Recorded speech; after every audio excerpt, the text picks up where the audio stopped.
Buenos días. Muy amablemente, el EPRI me invitó a que les hablara un poco de problemas y disfunciones de la administración pública o algo así. Me dijeron que tocara ese tema. Es un tema que a mí me gusta tocar. Me gusta tocar el tema del fracaso del Estado, el fracaso del sector público, y porque las administraciones públicas es difícil que funcionen bien. Entonces, básicamente, podemos empezar a analizar cuáles son los fallos, cuáles son los problemas de origen de la administración pública y después ver algunos de sus fallos. ¿La administración pública a qué se dedica? ¿Cuál es la función de la administración pública? La función de la administración pública es la gestión de aquellos ámbitos socialistas de la vida social. Es decir, la administración pública se apropia, o el Estado para mí es un ente imaginario, no existe. Pero es un ente imaginario, sino existen personas concretas organizadas, no hay nada llamado Estado. En su cabeza puede existir a través de un mapa, a través de una serie de cosas, la idea de Guatemala, de España, o de Galicia, o de Estados Unidos, pero no tiene existencia real, es un mito que tienen ustedes en sus cerebros. Pero bueno, ese grupo de personas organizadas y que monopolizan la fuerza, decidieron que determinados ámbitos de la vida social son gestionados por esas personas. Hay ámbitos que se le ceden al mercado y otros ámbitos que deciden ellos administrarlos o gestionarlos directamente. Entonces, la administración pública es la gestión o la administración de aquellas partes de la economía que son socialistas, de aquellas partes de la economía que están socializadas. Por ejemplo, el Estado decide que va a prestar la educación. Entonces, hay una administración educativa. El Estado decide que va a gestionar, por ejemplo, la creación o el monopolio del dinero. Por tanto, hay un banco central y hay una gestión del dinero. El Estado decide que va a administrar y aplicar justicia. Pues hay una gestión o administración pública de la justicia. Entonces, aquellos ámbitos de la vida social que total o parcialmente administra el Estado es lo que le llamamos administración pública. Un nombre muy bonito, pero básicamente es esto. La gestión por parte de ese grupo de personas que dominan a través de las armas el resto de la sociedad de esos ámbitos. ¿Y cuál es el problema o los problemas que nos plantea tal gestión?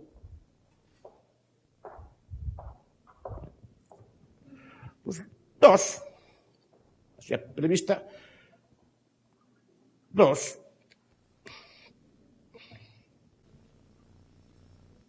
Uno, inexistencia de cálculo económico. Dos, falta de coste y beneficio. Cuando hablamos de falta de coste y beneficio, pues entraré algo en el tema del cálculo económico. ¿Alguno de ustedes jugó al póker? Nadie de los aquí presentes jugó una partida al póker. Nadie. Él, ella. ¿Usted jugó al póker? ¿Jugó alguna vez con dinero? ¿Y jugó alguna vez sin dinero? Esto es con botones, con cerillas o así. ¿Se juega igual? ¿Por qué?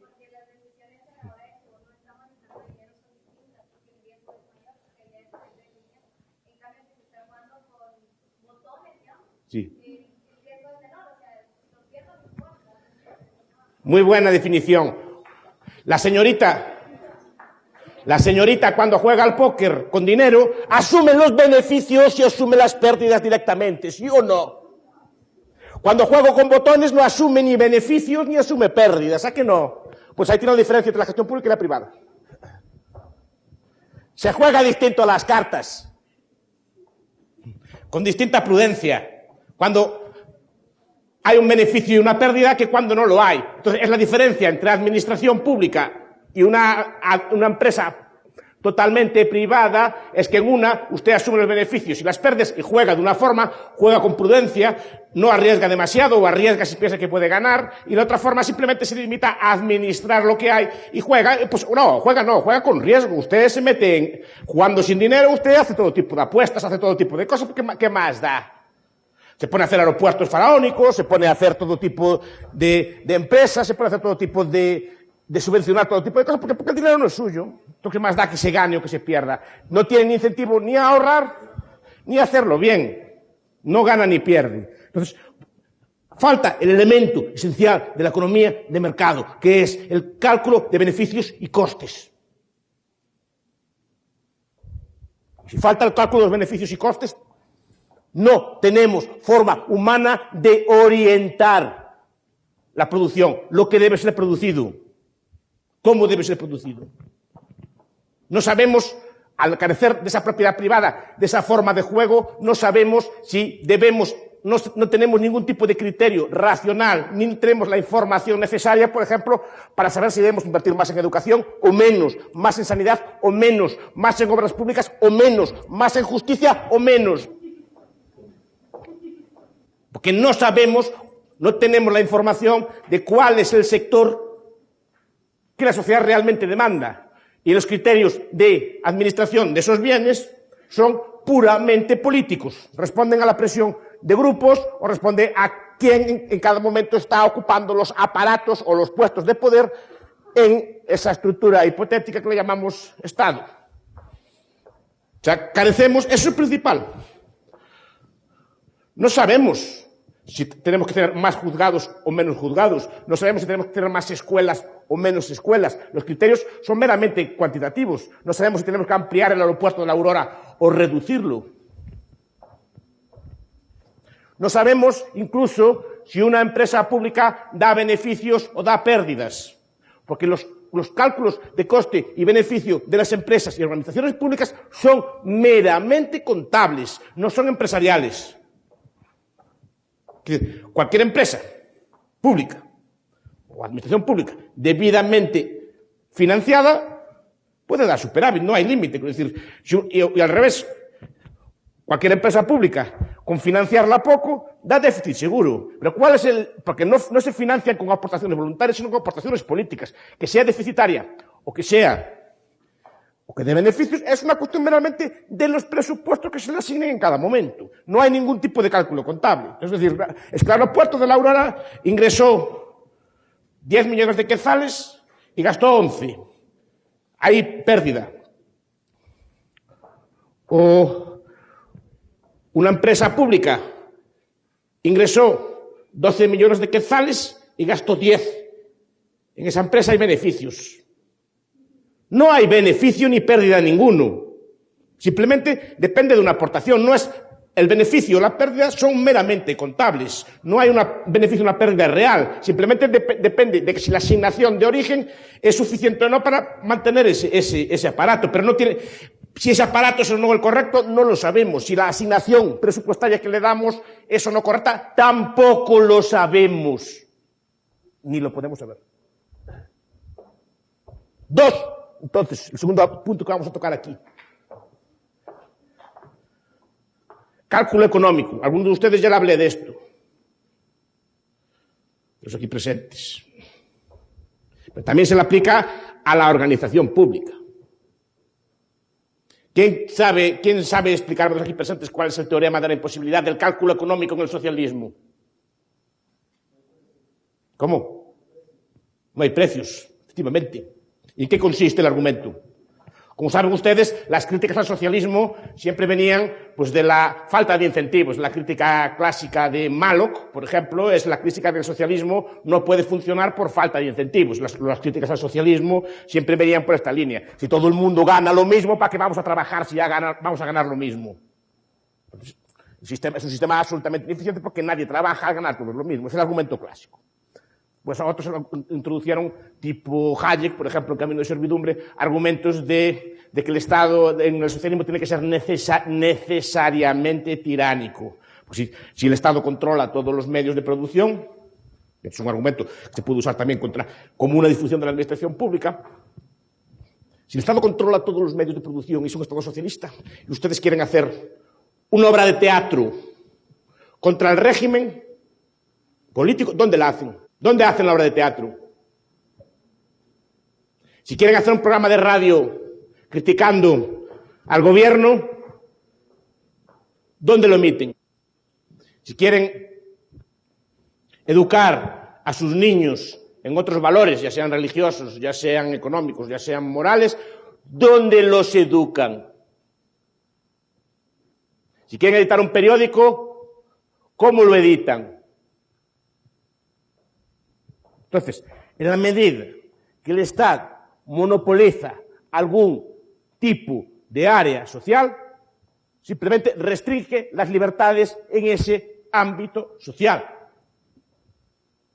Si el Estado monopoliza la educación, controla la educación, aunque deje libre el resto de los ámbitos. Si controla el mundo del dinero, elimina la libertad en el uso del dinero, establecer divisas en competencia o establecer tipos de interés distintos del que fija el Banco Central, etc. Es decir, en este aspecto ya vemos una disfunción de la administración que elimina libertades por dos vías. Uno, porque les obliga a ustedes a financiarla forzosa y coactivamente y es financiado restringiendo a su vez su libertad, porque si a ustedes le quitan recursos, quiere decir que su libertad de actuación se disminuye o se reduce, simplemente porque ustedes, quitarle a ustedes recursos es quitarle a ustedes ámbitos o aspectos de libertad. Es decir, que a partir de ahora, si ustedes tenían pensado hacer un viaje, ya no lo pueden hacer. Si ustedes tenían pensado comprarse una pieza de ropa, ya no la pueden comprar. Si tenían pensado comer determinado alimento, ya no lo pueden comprar porque el Estado ya les detrayó ese recurso.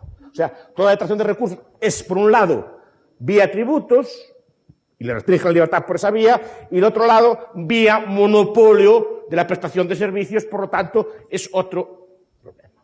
Este es el segundo ejemplo de crítica al socialismo como liberticida. Pero el tercer argumento lo esboza Maximilian Weber en un libro célebre llamado Economía y Sociedad. Ahí apunta el problema del cálculo. Lo apunta un primer ministro de Holanda llamado Nicolaas Pierson, que empieza a ver cuál es el problema del cálculo. Es decir, él hablaba de cómo podemos cambiar quesos de una sociedad socialista, cómo podemos cambiar quesos de bola holandeses por locomotoras alemanas, en qué ratio se cambian, cómo se cambian. Hay una ausencia de precios. Por tanto, ¿cómo podemos establecer esa ratio? Y Pierson fue los primeros en verlo. Un historiador ruso llamado Boris Gruzkus también plantea, una vez establecida la Revolución Soviética, establece el problema del cálculo, pero sobre todo Ludwig Erler von Mises, que nos plantea el tema en un libro, un artículo previo, pero sobre todo en un libro que se llama El socialismo. Nos plantea el problema de la imposibilidad económica del socialismo. Esto tiene una extensión. Su discípulo Murray Rothbard, en un libro El hombre, la economía y el Estado, dedica un capítulo a extender el argumento de la imposibilidad del cálculo económico no solo a la economía socialista, sino a la gran corporación o a la gran empresa, diciendo que una empresa más allá de un tamaño no puede crecer, una empresa más allá de un determinado tamaño no puede calcular tampoco, y por eso en el capitalismo las empresas pequeñas se comen a las empresas grandes, sistemáticamente, y así debe ser, a diferencia de lo que muchos de ustedes piensan. Es al revés, porque la empresa pequeña planifica mejor, calcula mejor frente a la empresa grande que se convierte en un dinosaurio incapaz de sobrevivir en el mercado, y es un proceso de creación dinámica. Pero después el argumento del cálculo se puede extender más, se puede extender a los imperios y sobre todo se puede extender a las políticas públicas y a las administraciones públicas. Las administraciones públicas, como vimos antes, son socialismos parciales. Son ámbitos de la economía socializados, esto es, que no tienen una propiedad privada. Y por lo tanto están sujetas ineludiblemente a todas las restricciones que tiene la teoría del cálculo económico en el socialismo. A partir de una determinada escala, las empresas públicas carecen de precios y carecen de precios internos y no pueden calcular. Y cuando digo que no pueden calcular, por ejemplo, en el ámbito de la educación, ¿cuánta educación tiene que haber? ¿Qué calidad tiene que dar dicha educación? ¿Hasta qué edad tiene que ser la educación? ¿Dónde debe prestarse la educación? Son preguntas. El mercado lo resuelve fácilmente. El Estado no es capaz, asigna políticamente un precio no, asigna una cantidad, una calidad y un servicio de eso, por criterios políticos sin ningún tipo de información. Es más obvio en el propio mundo del dinero. El mundo del dinero, señoras y caballeros, ¿es privado o es público? ¿El mundo del dinero es socialista o es capitalista? ¿Ustedes qué piensan? ¿Quién se atreve a contestarlo? El mundo del dinero, sí, capitalista. ¿Por qué?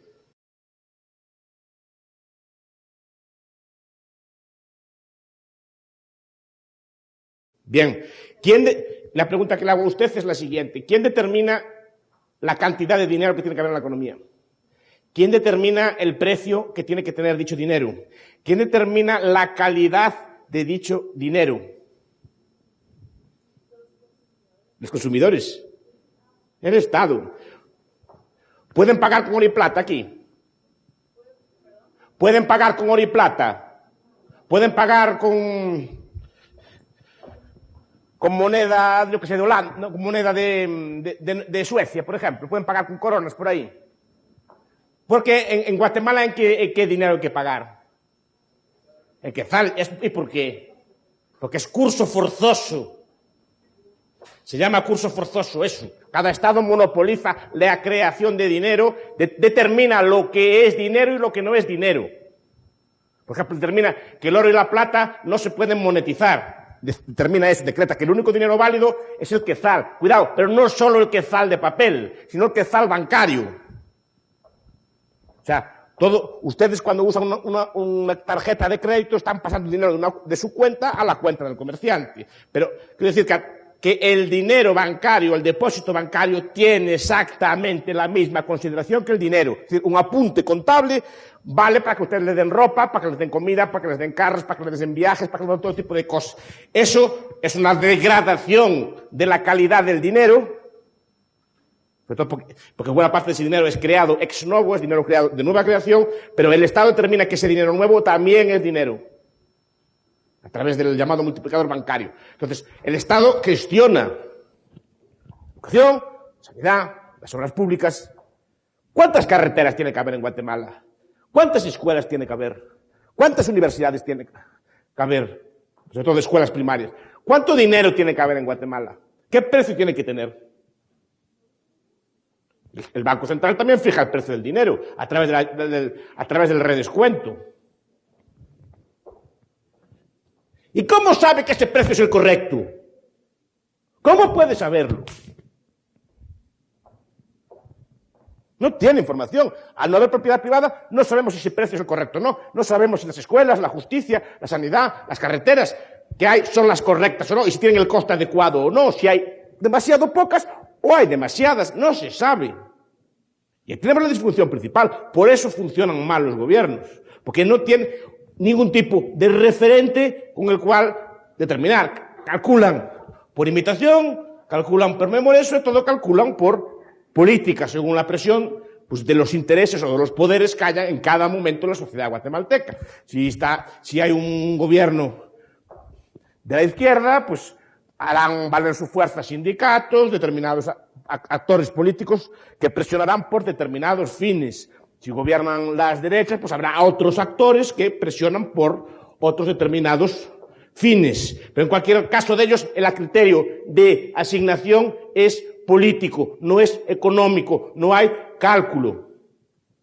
Y si funciona algo el cálculo, y si funciona algo ese tipo de sectores, es porque el resto de la economía no está socializada y, por tanto, puede arrojar algún tipo de luz. Quiero decir, una administración educativa, si tiene un referente de que hay escuelas privadas, sabe más o menos cuánto puede costar la educación. Si hay una universidad privada, sabe más o menos cuánto puede costar la educación. Si hay otros países en el mundo, sabe más o menos cómo se pueden fijar los precios de las cosas. De hecho, los comunistas rusos, para fijar sus precios, cogían el catálogo de unos grandes almacenes norteamericanos, miraban los precios de las cosas y resolvían sus ecuaciones con eso. O recurrían a mercados negros para fijar el precio de las cosas, o en todo caso recurrían a la memoria. ¿Queda más o menos claro esto? Este es el primer argumento. La administración pública es un ente socialista, es una parte socialista de la vida social, por lo tanto, está sujeta a todos los problemas del socialismo. Lo mismo se aplica a la defensa, lo mismo se aplica a la policía, etc. ¿Cuánta defensa tiene que tener Guatemala? ¿Tiene demasiada? ¿Tiene demasiado poca? ¿Cuánta policía tiene? ¿Demasiada? ¿Demasiado poca? Todas las funciones del Estado clásicas se plantean. Y estamos actuando correctamente. Este es el primero. No es que sea ineficiente o ineficiente, es que es un problema de cálculo, es un problema, por lo tanto, que la asignación de recursos en estos casos está necesariamente mal hecha. Porque no sabemos exactamente no carecemos de algún tipo de indicador de mercado que nos diga que hay, porque el supuesto del voto, el voto es un mal indicador para asignar recursos públicos.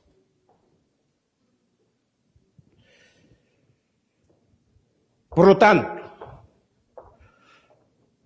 entramos en cuestiones ya, es otro efecto del socialismo, en cuestiones de escala, cuestiones de tamaño, cuál es la escala correcta del Estado, cuál es la escala, qué es la dimensión correcta del Estado. Entonces, el Estado normalmente tiene una tendencia a crecer. Dado que no cuenta con indicadores de mercado, no crece o no decrece de acuerdo con el producto que ofrece en el mercado, una empresa o comercial, una tienda, un grandes almacenes, pues crece o decrece, tiene más beneficios o más beneficios, según el producto que ofrezca, satisfaga más o menos a los consumidores. En el Estado no hay tal dinámica, no hay tal mecanismo. Entonces, el proceso de crecimiento se debe básicamente a cuestiones políticas.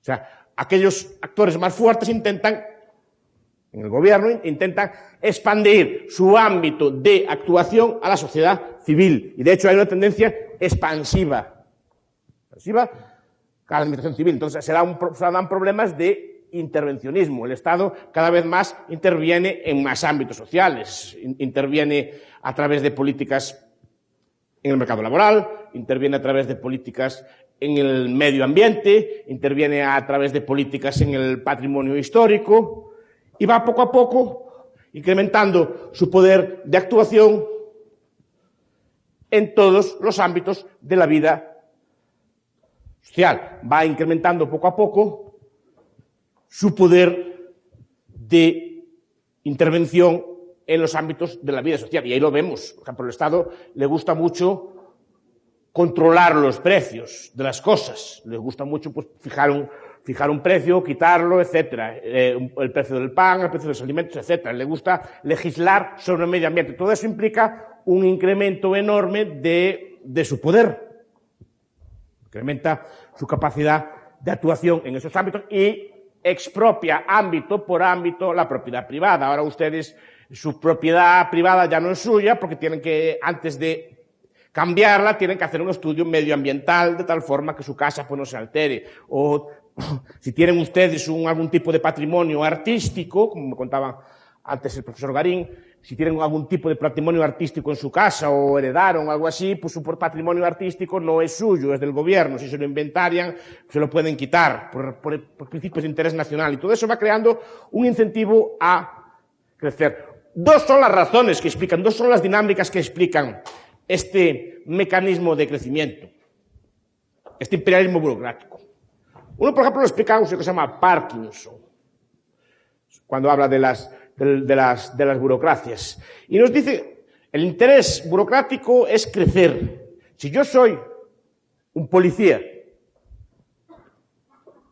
soy un funcionario, ¿cuál es la forma más fácil de ascender? O que yo tenga más poder, que tenga más subordinados, que se incrementen mis ingresos. Digamos, por el lado de la oferta. ¿Cómo se hace eso? Pues simplemente, si se amplía el ámbito de intervención, yo de repente tendré nuevos subordinados, y si tengo nuevos subordinados, como yo soy más antiguo, tendré ocasión de ganar y por tanto tendré ocasión de tener más recursos. Por ejemplo, el Estado está muy interesado en criminalizar conductas. Conductas que históricamente fueron libres, el Estado poco a poco las criminaliza. Y hay un interés, por ejemplo, en Estados Unidos, me contaban estos días, hay un enorme lobby de las prisiones. Estados Unidos tiene centenares de miles, un millón y pico de presos. Quiero decir, y hay un lobby de las prisiones encargado de que haya muchos presos, porque ellos viven de que haya muchos presos. Si hay pocos presos, no se justifica su función. Muchas policías necesitan que haya muchos crímenes, si no, no hay función. Es decir, y se ve una expansión lenta de lo que es criminal, por ejemplo. La droga, por ejemplo. Hasta 1910 usted compraba la heroína, por ejemplo, no solo se compraba en cualquier tienda, estaba anunciada en la prensa. La cocaína llegó a publicitarla el mismo Papa,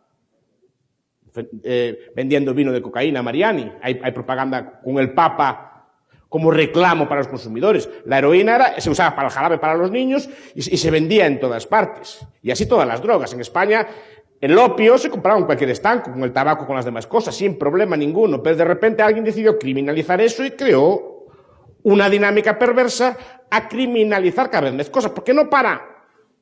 ¿Se fijan? No para la criminalización o la prohibición en esas drogas de 1910, sino que cualquier medicamento nuevo que decida aquellos que gobiernan que debe ser prohibido, entra a pasar en una lista, y lo deciden ellos. Pasa con la prostitución, pasa con un montón de conductas humanas que poco a poco se van criminalizando. ¿Y cuál es el negocio para ellos? El primer negocio que hay es este que dije. Se crea una industria alrededor de eso y centenares de miles de personas que viven de la criminalización o de la expansión del Estado en esos ámbitos. Porque ustedes, por ejemplo, también en el mundo del dinero, en el mundo del trabajo, crean un montón de inspectores, crean un montón de contadores, crean un montón de personas que se dedican a controlar este tipo de cosas. En la recaudación fiscal, crea toda una administración que está interesada en cuantos más impuestos y normas haya para poder ellos controlarla. Esa es una dinámica perversa del Estado.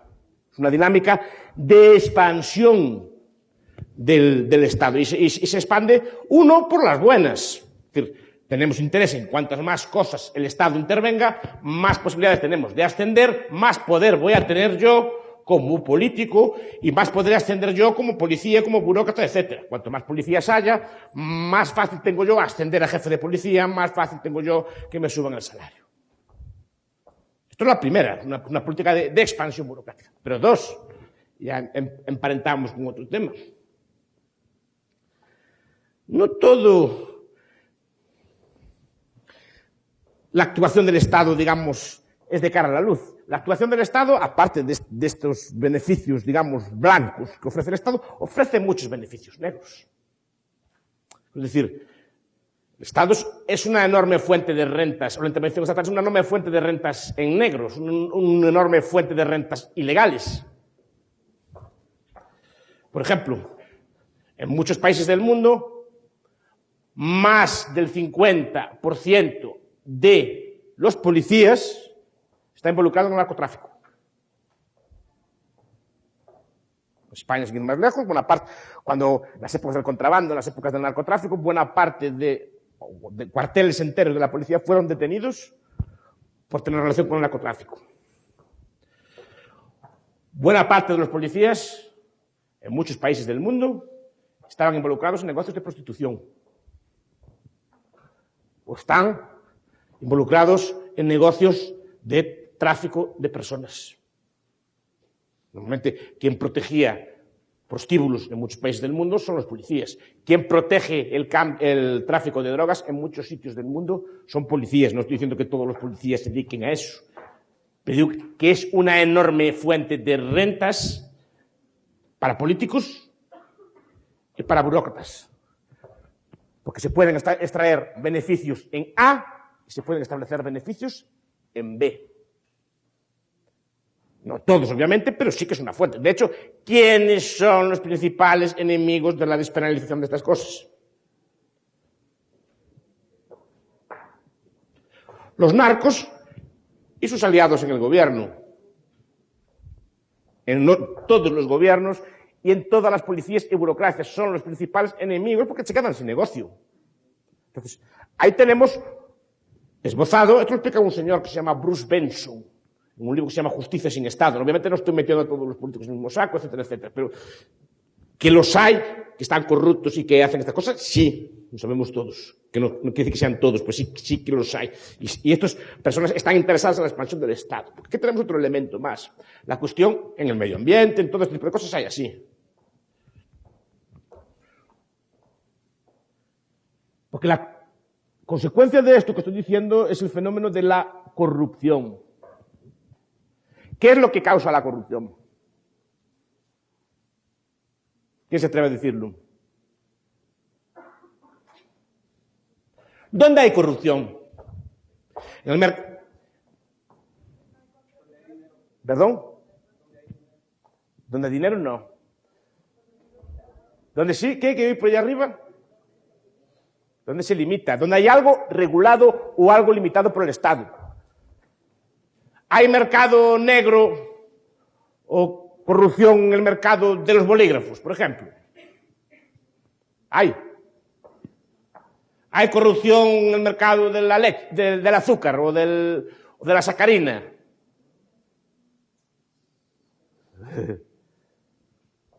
¿Dónde hay corrupción?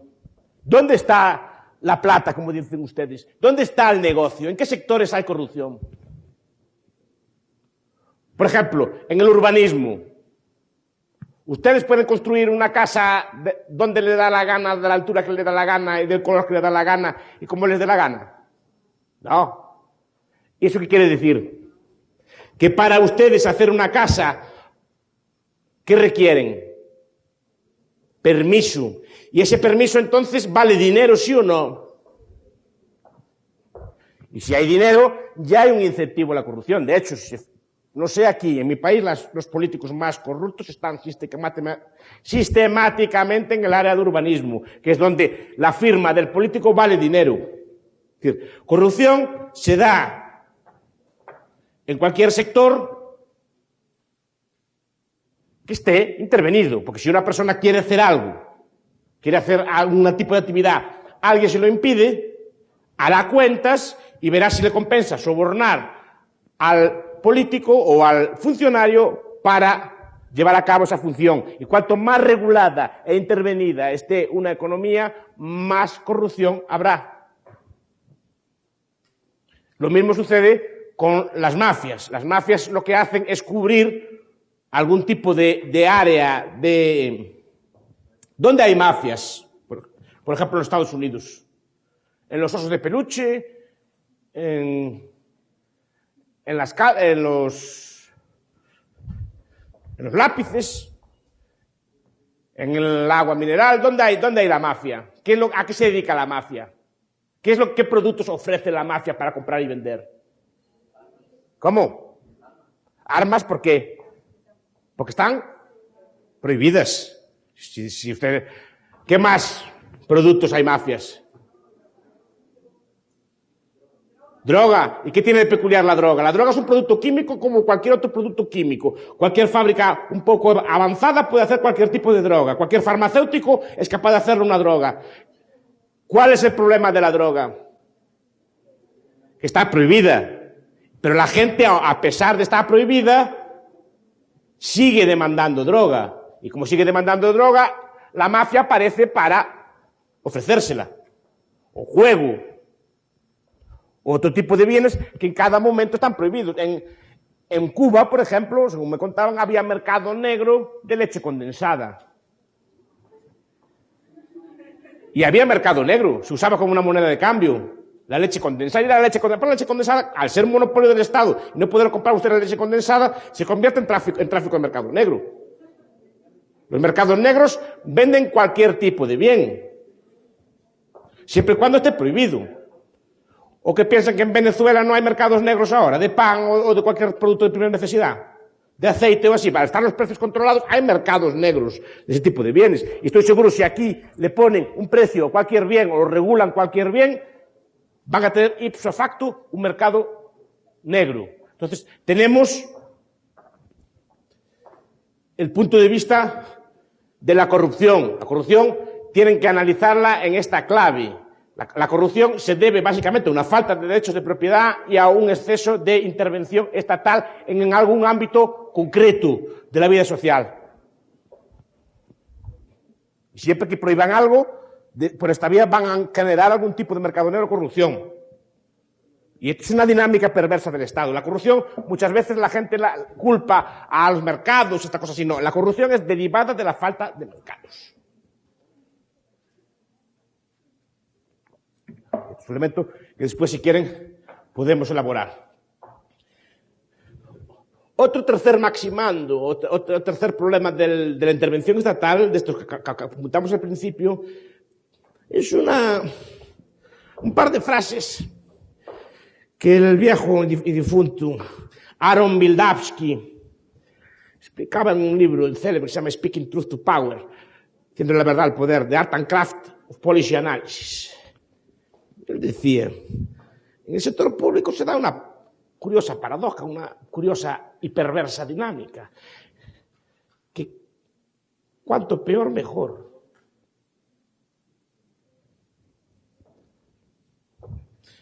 Y como decía, por ejemplo, mi ciudad, yo soy de una ciudad que se llama Santiago de Compostela. Soy gallego. Pues en mi ciudad hicieron un ranking hace unos años, si no recuerdo mal, y salía, hablando de memoria, salía que en mi ciudad, las ciudades de su tamaño, de 100.000 habitantes, entre 100.000 y un número de habitantes, salía como la ciudad más segura de toda España. Por número de crímenes y asaltos y cosas así, era la ciudad más segura de España. Y otro ranking salía, creo que era, no estoy hablando de memoria, Sevilla, Valencia, pongamos que es Valencia. La ciudad que por 1.000 habitantes tenía más número de crimen. Bien, la pregunta que les hago a ustedes es, ¿qué premio llevaron los policías de Santiago, los agentes del orden de Santiago, por hacerlo tan bien en Santiago? Pues supongo que la policía algo tendría que ver también en eso. Los servicios públicos, a diferencia de lo que piensan, no son iguales en toda parte y lugar. Hay universidades buenas y universidades malas, siendo públicas todas. Hay policías buenas y policías malas, siendo públicas todas. Y hay médicos buenos y médicos malos, siendo públicos todos. Aun siendo del sector público todos, hay diferencias de calidad. Es una calidad inferior a la del sector privado, pero sigue habiendo calidad. Hasta ahí de acuerdo. Ver, ¿qué premio llevó la policía de Santiago por hacerlo bien y qué castigo llevó la policía de Valencia por hacerlo tan mal?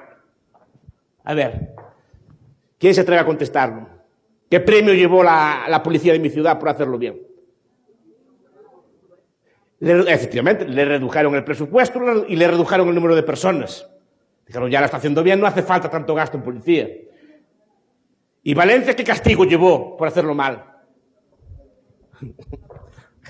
¿Qué castigo horrible le pusieron? Más presupuesto y más policías. Si una universidad, hospital, así funciona bien, la gente no se queja y funciona de acuerdo con los costes, ahorrador, etcétera, ¿qué premio le dan? Recortarle. Y si uno funciona fatal, porque están gestionados por criterios políticos. El que funciona bien no da problemas. El Albert Otto Hirschman, es un teórico, es un economista, politólogo, sociólogo americano, tiene un libro que se llama Salida, Voz y Lealtad. El mundo del mercado funciona por salida. Es decir, si a mí no me gusta una tienda, marcho y punto. No vuelvo a entrar en ella. Funciona por salida, simplemente no hay conflicto. Si no nos atienden bien en una tienda, le damos las buenas tardes y nos volvemos. Normalmente tendemos a usar el mecanismo de la salida. En el Estado no hay mecanismo de salida posible. Le gusta o no le gusta, tiene que pagar el servicio y en muchos casos, porque ustedes tienen que pagar la educación, aun pagando en universidad privada, tienen que financiar la educación pública para otros. Aparte de eso. Pero aparte de eso, si tienen un monopolio, por ejemplo, en la justicia, si no les gusta esa justicia, ¿dónde se van? No tienen un sitio donde irse. Entonces, ¿qué es lo que pasa? En el sector público, el mecanismo que se usa es el de la voz, como explica Hirschman. O sea, revueltas, protestas, manifestaciones, todo tipo de actos de este estilo. Porque el gobierno, como se ha explicado muchas veces, es fuerza y pura fuerza. Y el gobierno, al ser fuerza y pura fuerza, no responde a argumentos económicos, sino que solo responde a la fuerza y a la pura fuerza. Entonces, si un sector público funciona mal como la policía en un hospital, la gente protestará, hará manifestaciones, hará fuerza, reclamará sus derechos y el gobierno, como sensible a eso, le quitará al que no molesta y le dará al que molesta. Es un incentivo absolutamente perverso, contrario totalmente al mercado. El mercado, si un sector funciona bien, los demás lo imitan y los recursos, en el mercado, a través del mecanismo del beneficio y de la pérdida, los recursos van de los sectores que funcionan peor a los sectores que funcionan mejor. En el sector público es al revés, van de donde funcionan mejor a donde funcionan peor. Y hay otro incentivo perverso más. que nos explica Vildavsky. Esto es, que los problemas brillan más cuanto más pequeños son y están a punto de desaparecer. Por lo tanto, se confunden las prioridades. ¿A qué me estoy refiriendo? ¿Cuándo hay más hambre en el mundo? ¿Ahora o antes? Antes. Nunca hubo menos hambre en el mundo que hoy. Nunca hubo menos analfabetismo en el mundo que hoy. Nunca hubo menor maltrato a la mujer, y miren lo que estoy diciendo, que hoy.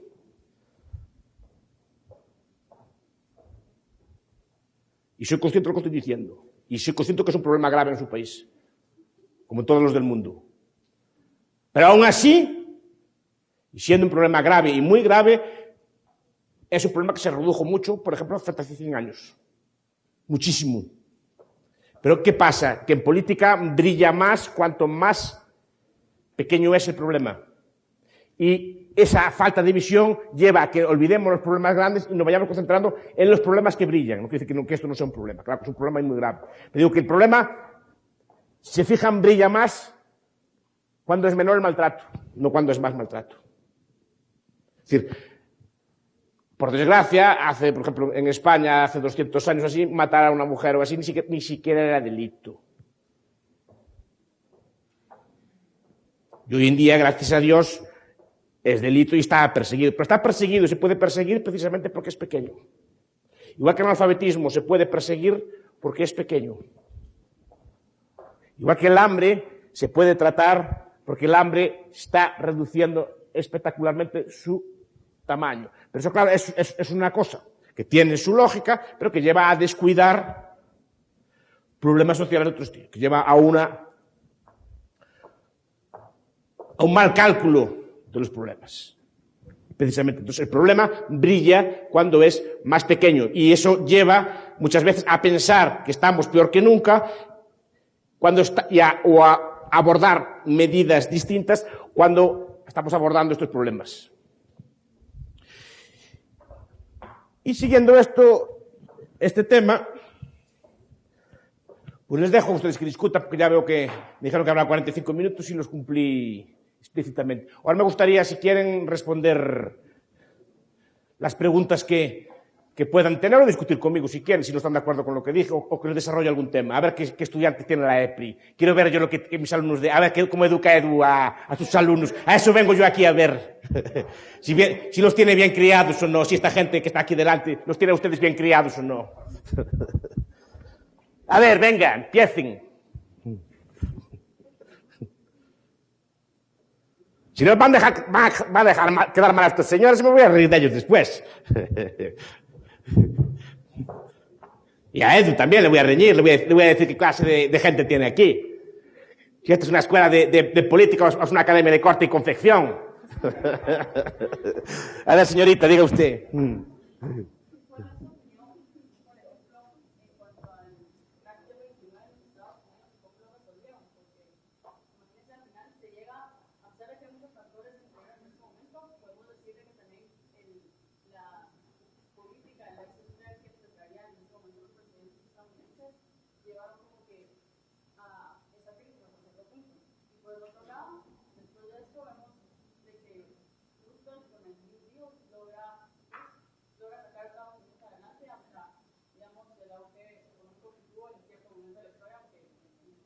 Roosevelt no sacó al país de la crisis. Roosevelt transformó una recesión relativamente corta en una gran depresión de 12 años precisamente por ese tipo de cosas. Y de la gran depresión no se sale hasta el final de la Guerra Mundial, si se fija usted.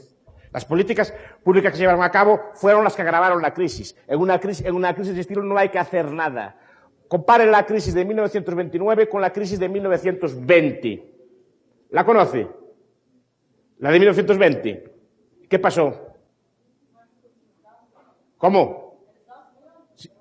Hubo dos crisis casi consecutivas, en 1920 y en 1929. Solo estudiamos el crash del 29, porque duró muchísimo. La crisis de 1920 fue más brutal, pero nadie se acuerda de ella, porque se curó en meses. En una crisis lo que hay que hacer es no hay que hacer nada, hay que dejar que los activos se liquiden, que las empresas quiebren, que los bancos quiebren, que los precios se ajusten y deflacten y volver a sanar desde principios sanos. El gobierno americano de Roosevelt no siguió políticas de laissez-faire, simplemente empezó a hacer lo que llaman ahora estímulos, antes de Keynes ya empezó a hacerlos, y no consiguió hacer nada, porque no puede hacer nada. La economía tiene que sanar y recuperar, y las políticas de estímulo lo que hicieron fue malgastar los pocos recursos públicos sanos que existían en salvar industrias quebradas. ¿Conoce usted la teoría austriaca de los ciclos? Los ciclos económicos. Si no leyó a Hayek al respecto, un libro de Mises, que es el primero en hablarlo, que se llama La teoría del dinero y el crédito, o las obras sobre la Gran Depresión de Lionel Robbins, o que va a salir en español ahora, La Gran Depresión Americana de Rothbard.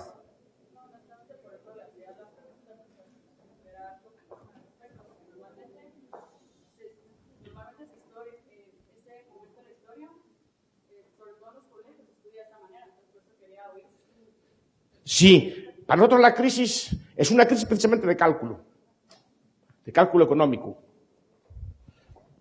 El Estado no sabe qué precio ponerle al dinero y fija un precio al tipo de interés.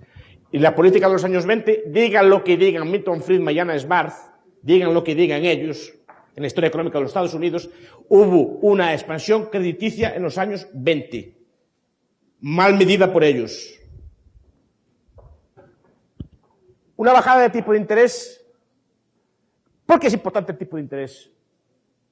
El tipo de interés es un mercado, es un precio que nos dice muchas cosas. ¿Y qué nos dice el tipo de interés? Un tipo de interés alto le dice a usted, no hay capital disponible, no puede usted invertir, no puede usted comprar máquinas nuevas, no puede comprar fábricas, no puede comprar un coche, no puede ampliar su casa. ¿Por qué? Porque no hay. ¿Cómo sabemos que no hay?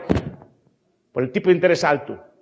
Un tipo de interés bajo que le dice todo lo contrario, puede usted expandir la actividad productiva, puede comprar máquinas nuevas, puede comprar un automóvil nuevo, puede ampliar su casa. Eso es un mercado libre. Si el Estado fija un precio al dinero y lo baja artificialmente, ¿qué es lo que pasa? Que se da un mal cálculo masivo. Las personas se ponen a comprar tractores, se ponen a comprar casas, se ponen a comprar activos que no pueden financiar. Llega un momento que eso se visualiza y hay una quiebra masiva de la empresa. Y esa quiebra masiva implica un consumo de capital. Quiero decir, la economía de ese país, después de la crisis, es un 20-25% más pobre. Lo que se hace normalmente es deflactar los salarios, deflactar los precios, dejar quebrar las industrias quebradas, no invertir un quetzal más en industrias quebradas y empezar la recuperación desde un punto de vista más bajo, pero con pleno empleo y volviendo a crecer de forma sana.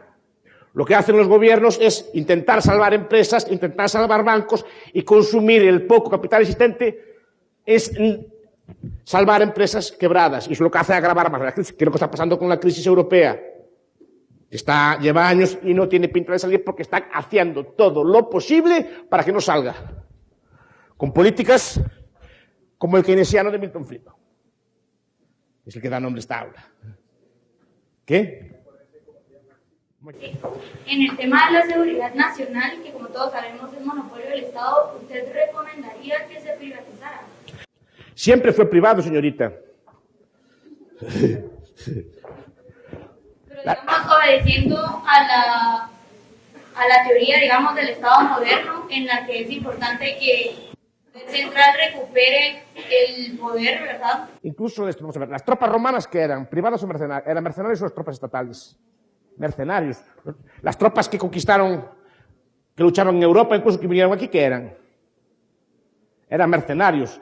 El 70% del espionaje actual, ¿que es privado o público? Privado. Es decir, no hay, ahora vamos, no hay nada raro en la defensa privada. De hecho es así. El Cid campeador, ¿oyeron hablar de él alguna vez? Del Cid. El Cid era un mercenario. Que trabajó incluso para los moros.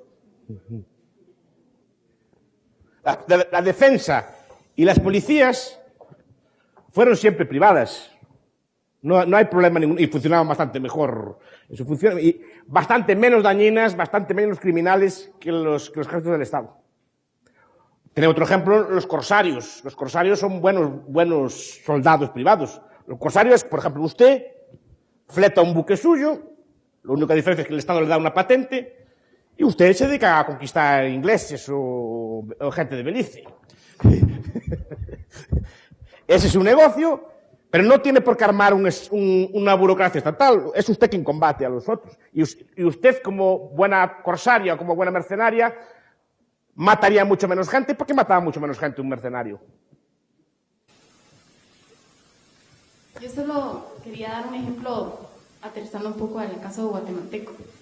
En la actualidad tenemos a 150 mil que sería de la seguridad privada. Sí. Por el otro lado, en la seguridad ya del sector público están, creo que si no estoy mal, son 39 oficiales. Sí. Entonces, si podemos ver, hay una aceleración profunda en lo que es la seguridad privada. Sí. Y aún así, los índices de seguridad en nuestro país siguen siendo muy altos. Hasta cierto punto, la ciudadanía no tiene una percepción buena de la seguridad.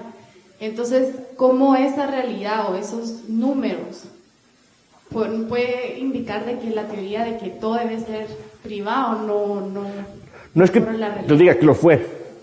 Sí, pero me refiero en y lo sigue siendo. Y yo creo que la pregunta también ¿Por qué hay esa seguridad privada? La pública no funciona tan bien, entonces.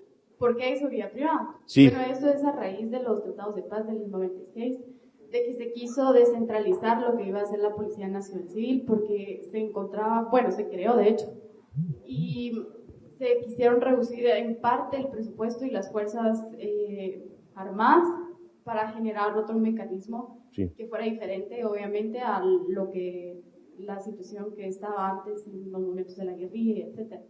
O sea, habrá que empezar por ahí. Hay seguridad privada probablemente porque, por motivos que sean, que vienen de una guerra, que hay una población, un estrato de población o miles de personas acostumbrados a pelear, es una sociedad, digamos, como más violenta que otras sociedades. Entonces, como sociedad más violenta, la gente demanda más seguridad. Tiene que ver por qué la gente demanda más seguridad aquí.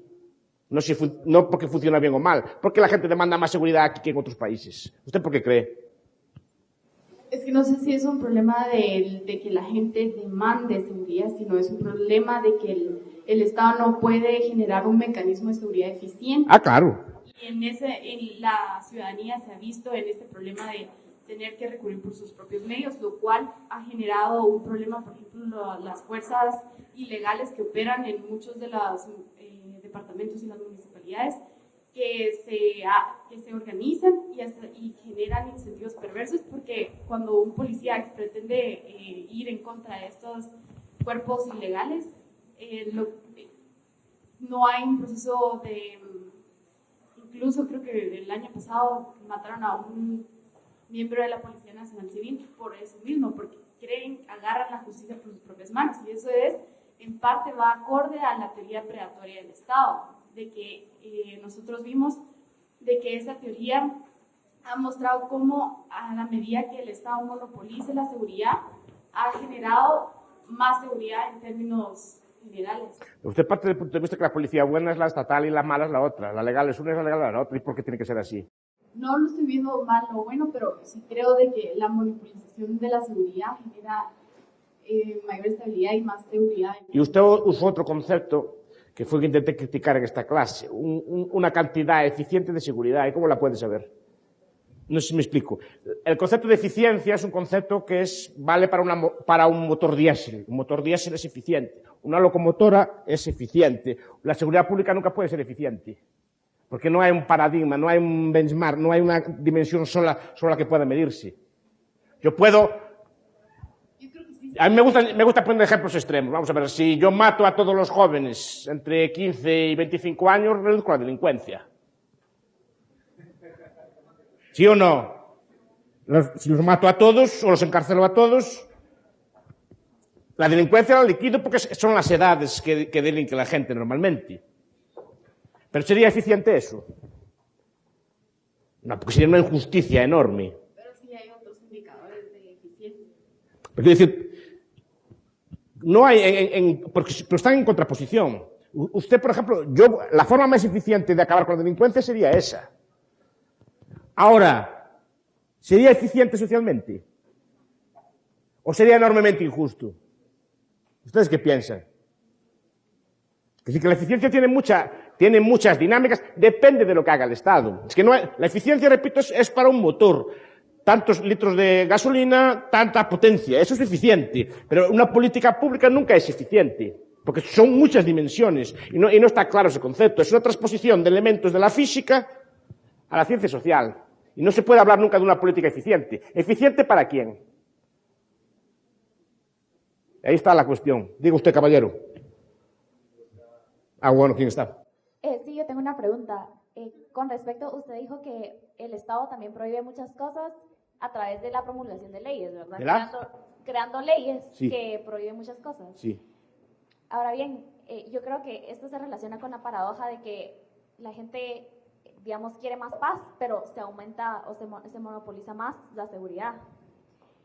Y yo quería ver qué pensaba usted acerca de la alternativa, digamos, de quitar todas esas leyes que prohíben las cosas que la gente está haciendo, porque, digamos, es un sistema positivista en donde se hace de arriba para abajo y no se toma en cuenta la realidad de la sociedad. Efectivamente. Entonces, de que esas leyes no funcionaran, sino se trabajara más como una prevención, digamos, o sea, prevenir los problemas de las drogas, educar a la población. Pero digamos, eso sería algo bueno, digamos, a futuro. Pero, ¿qué se hace con ese crimen que está en este momento? O sea, ¿cómo se podría, cuál sería una alternativa para no monopolizarlo y crear toda esa criminalidad? Usted habla de una cosa muy interesante y habla de en qué medida hay crimen en sí y el otro es un crimen creado por el Estado. Aquí no tengo datos, obviamente, pero en las prisiones europeas, en las prisiones americanas, el 80% de los presos está por delitos sin víctima. O sea, por delitos que en cualquier código ético de derecho natural o en cualquier otro tipo de código ético no serían delito.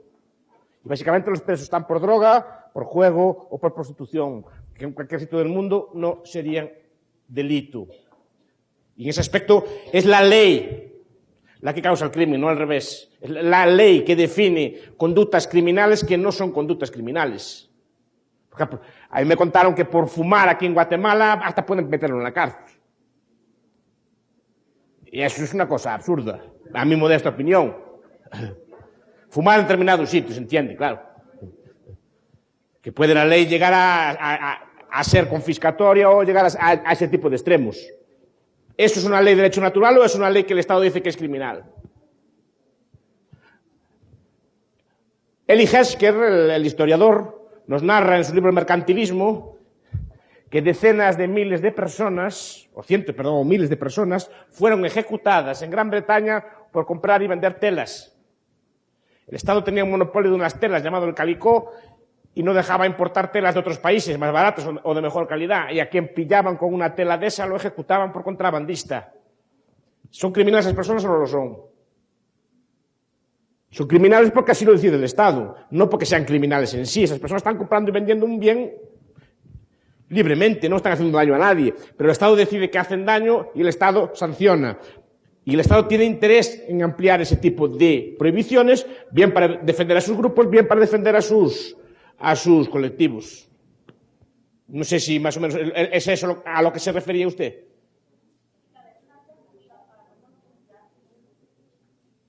¿Cómo no monopolizar? Acabar con él. Anarquismo. Yo soy de eso lo que llaman ANCAP, anarcocapitalista. No sé si aquí alguno debe haber, supongo, también. ¿Quién da las palabras? Da el profesor Arin, da las palabras, a ver. Sí.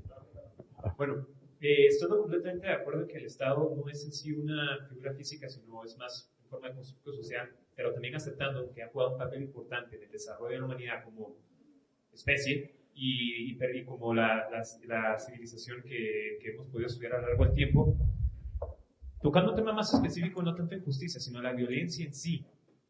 sabiendo, no entrando en la discusión si es una visión de la humanidad hobbesiana o rusoniana, sino entendiendo que la violencia ha sido una herramienta y ha sido algo que se ha utilizado como mecanismo de alcanzar metas en las primeras etapas evolutivas de la humanidad. El monopolio de esa violencia, no tanto que el Estado sea el único que pueda ejecutar violencia, sino el, de cierta manera, prohibirle positivamente a las demás personas de la sociedad utilizarla contra sus vecinos, pues ha sido algo que nos ha permitido desarrollarnos como civilidad y como especie, y eventualmente construir lo que hemos construido entre ciudades, estados, países, lo que sea. La eliminación de este Estado supondría eventualmente también eliminar ese monopolio de la violencia y regresarle a la gente entonces esa libertad de ejercer violencia a su gusto y placer. A ver, no es comparable, pero los estados durante el siglo XX mataron centenares de millones de personas. Sí, pero es que hay un cómputo de crimen privado, por ejemplo, me parece que murieron en el siglo XX sobre 250, 300 millones de personas por sus propios estados, por guerras y por el estilo. Pero el crimen privado me parece que fueron 25 millones, proporción de 10 a 1. Porque están contados los crímenes. Y el Estado es una fuente de civilización, esa es la tesis de Stuart Mill, me parece, ¿no? Que en el gobierno representativo defiende estas cosas. Porque, a ver, el pastor vigila que sus ovejas o sus cabras no se peleen entre ellas, que estén en paz. Y el que tiene un gallinero cuida de que las gallinas no se peleen entre ellas, o que el gallo no abuse de las gallinas. ¿Para qué? ¿Para qué protege el pastor a las ovejas del lobo? ¿O de los otros pastores? Porque no quiere que sea otro lobo el que le coma a las ovejas. Y el pastor no quiere que las ovejas se maten entre sí. ¿Para quién es la pérdida? Para él. Claro que el Estado está interesado en la paz. Cuanto más paz haya entre las ovejas, más lana puede sacar el pastor, ¿o no? Si las ovejas empiezan a pelearse entre nosotras, poca riqueza habría y poco podría sacar el pastor. Claro que está interesado en que haya paz, pero no creo que la gallina o la oveja que va a ser sacrificada esté muy contenta de no tener peleas con las otras ovejas. Sé que es una metáfora un poco arriesgada, pero que históricamente me temo que era así. Entonces, sí, regresamos a... Eso es la teoría predatoria de la que hablaba su compañera, ¿qué? Que la teoría predatoria de la que hablaba su compañera va por ahí. Entonces implica regresar a ese estado en donde solo el que tenga los recursos y los medios para defenderse se defiende. Sí, claro. Ya estoy volviendo. Porque ahora, ¿qué recursos tiene usted frente al Estado? En teoría, los derechos humanos, digamos. Derechos humanos, y eso, y si no los quiere aplicar, ¿qué le pasa? ¿Quién lo sanciona? Pero no lo estoy aplicando tanto a yo Estado, sino yo individuo. Sí, individuo, sí. Por mi puro gusto pueda usar la violencia o la coerción física para obtener lo que yo quiera, sí, de cualquiera en este sí, aula. El problema es que los de este aula, al ser individuos como ustedes, tendrían herramientas más que suficientes para defenderse. Pues podrían estar armados, por ejemplo. Podrían coaligarse contra usted, si es más fuerte o no. Es decir, que un monopolio de ese estilo es difícil que surja. En cambio, al revés, puede llegar un policía aquí y detenernos a todos. Sin capacidad de respuesta, ¿a que sí? Con un par de hombres armados nos lleva a todos, ¿a que sí? ¿Sí o no? Entonces, ¿quién es el más peligroso? Pero que el ser humano es así. Lo que se trata es, lo dijo muy bien Locke, para defendernos de las molestias de zorros y mofetas, caemos bajo las garras de un león. No sé si me explico. Las mofetas y los zorros son nuestros vecinos que nos molestan. Y para defendernos de ellos nos ponemos bajo las garras de un león que sí que nos mata o nos despluma de verdad. Es una metáfora que usaba Locke. Digo, que el Estado, repito, el Estado no existe. Pero es una metáfora necesaria para que usted pague tributos y colabore sin resistencia. Y negar la posibilidad de que exista algún tipo de cooperación humana fuera de la coerción. Eso dice muy poco del ser humano también.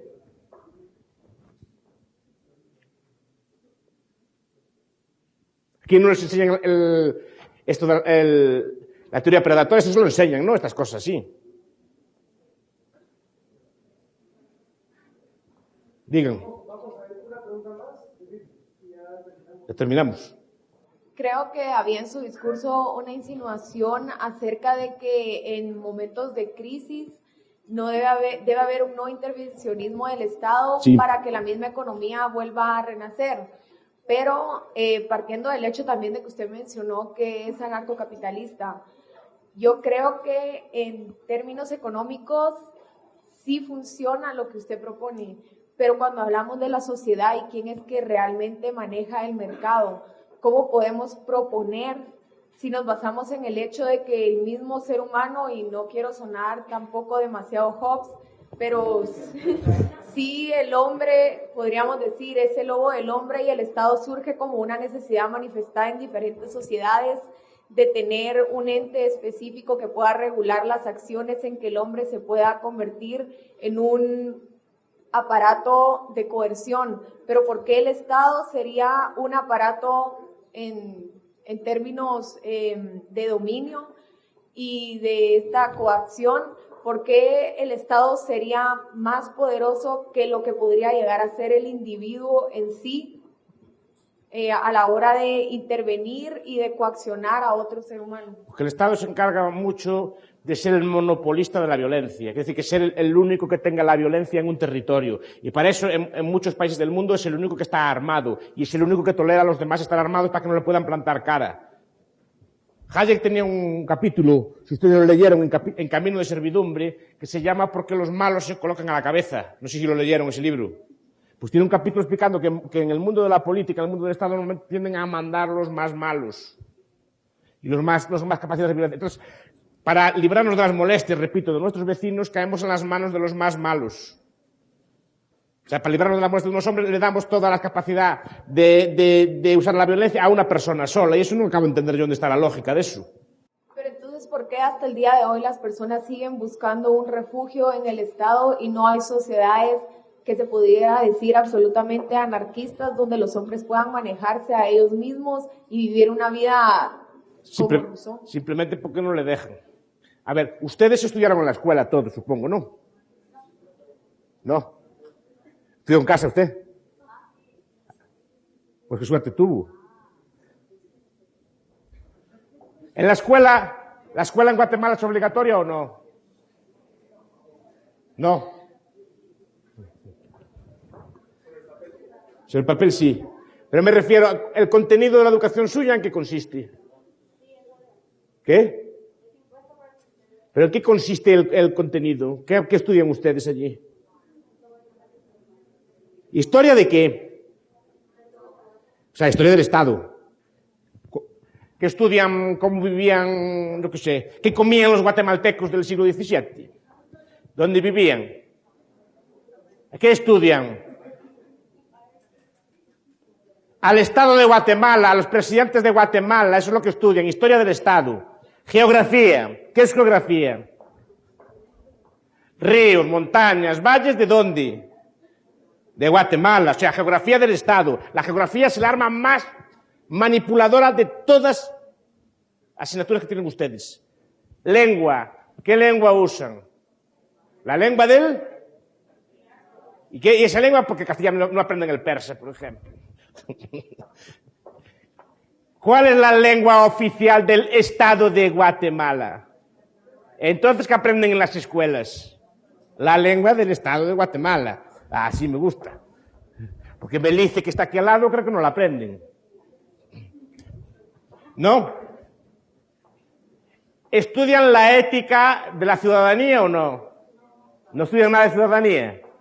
Esa es la ética del Estado. Las matemáticas que usan, la biología que estudian, es la biología del Estado. Porque es la biología que enseña él también. Quiero decir, su contenido de currículum es un contenido básicamente pensado para crear ciudadanos obedientes, no para enseñarles cosas. Ustedes no aprenden a comerciar, no aprenden a comprar, a vender, no aprenden a manejar carros, aprenden lo que el Estado quiere que aprenda. Y se trata básicamente de crear contenidos políticos. La matemática que ustedes estudian es la matemática que inventaron los sacerdotes egipcios para calcular superficies para tributarlas después. ¿No les enseñaron ustedes a calcular superficies, áreas y cosas así por el estilo? Bueno, esa matemática fue inventada para calcular superficies de tierra para poder tributarlas después. Aparte, el Estado les da un nombre y unos apellidos, les da una dirección para poder controlarlos bien. Ya me echa el profesor Santiago. Placer.